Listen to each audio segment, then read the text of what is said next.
Today, we're diving into a fascinating conversation between a young man and a philosopher, exploring the nature of reality, happiness, and the power of change. That sounds intriguing.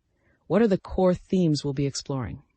Well, the conversation kicks off with this young man, deeply dissatisfied with life, seeking out a philosopher renowned for his simple yet profound teachings.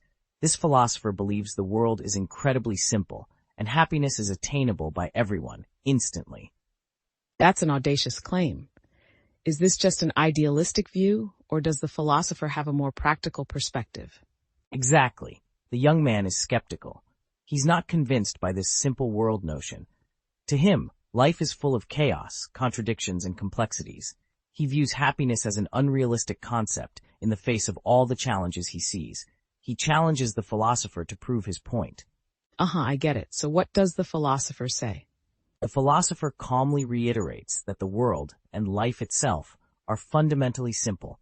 He doesn't shy away from the young man's skepticism, but instead invites him to engage in a debate, eager to learn from his perspective. The philosopher sees a lot of himself in this passionate young man, reminding him of his own days of searching for truth. That's interesting. It seems the philosopher isn't just throwing out these ideas for the sake of it. He's genuinely invested in this conversation. What are some of the young man's key objections to this simplistic view? You're right. The young man's arguments really challenge the philosopher's perspective. He points out that while a child might see the world as simple, with few responsibilities, as they grow up, reality sets in. They face complex relationships, daunting responsibilities, and the harsh realities of society, including discrimination, war, and inequality. All this paints a picture of a complicated world. So the young man argues that life gets more complex as we mature. That makes sense. And what about religion's role in all this? Does the philosopher address that? That's a great point. The young man brings up religion as a possible source of comfort and simplicity, but he believes religion's influence has diminished, leaving people feeling lost and anxious. In a world without a clear moral compass, he questions whether anyone can genuinely believe in a simple world. That's a powerful argument. So how does the philosopher respond to all this? Does he concede that the world is indeed complicated, or does he stick to his original claim? This is where the conversation gets really interesting. The philosopher doesn't back down. He maintains that the world is still simple, and the complexity we perceive is a result of how we interpret it. He says that it's not about the world's objective reality, but about our subjective experience of it. That's intriguing. So you're saying that we create our own complexity? You got it. The philosopher uses an analogy of well water. He explains that well water remains at a constant temperature, but we perceive it as cool or warm depending on the season. Even though it's the same water, our perception changes based on our context. In the same way, the philosopher argues, our understanding of the world is influenced by our own biases, experiences, and perspectives. So, what we see as complexity might just be our own lens distorting reality. That's a fascinating analogy. It really highlights how our perceptions can shape our reality. So the philosopher believes that changing our perception can make the world appear simpler. But how do we actually achieve this? The philosopher suggests that we need to have the courage to confront our own subjectivity. He uses the metaphor of dark glasses. We might be looking at the world through a darkened lens, making everything seem gloomy.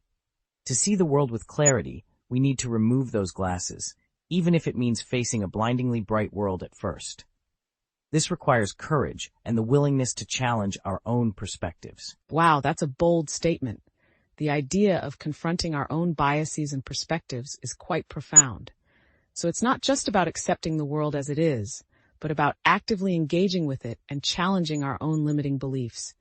But what about the young man's initial skepticism? Does he accept this notion of change and the possibility of happiness? The young man's skepticism is still very much alive. He's intrigued by the philosopher's arguments, but still has doubts. The philosopher, however, welcomes his continued challenges.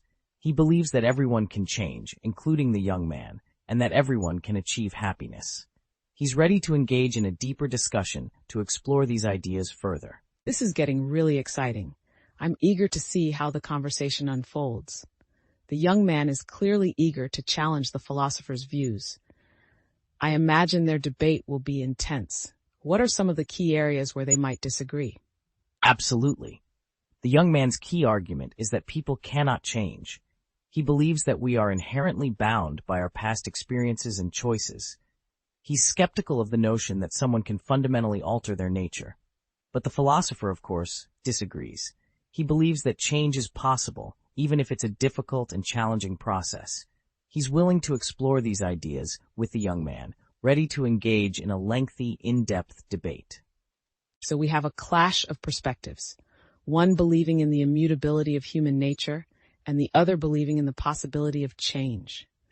It's clear that their conversation will delve into some profound questions about human existence, the nature of reality, and the pursuit of happiness.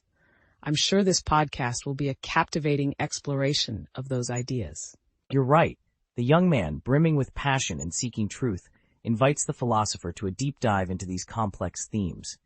He's not just a curious observer, but a challenger, ready to debate and learn.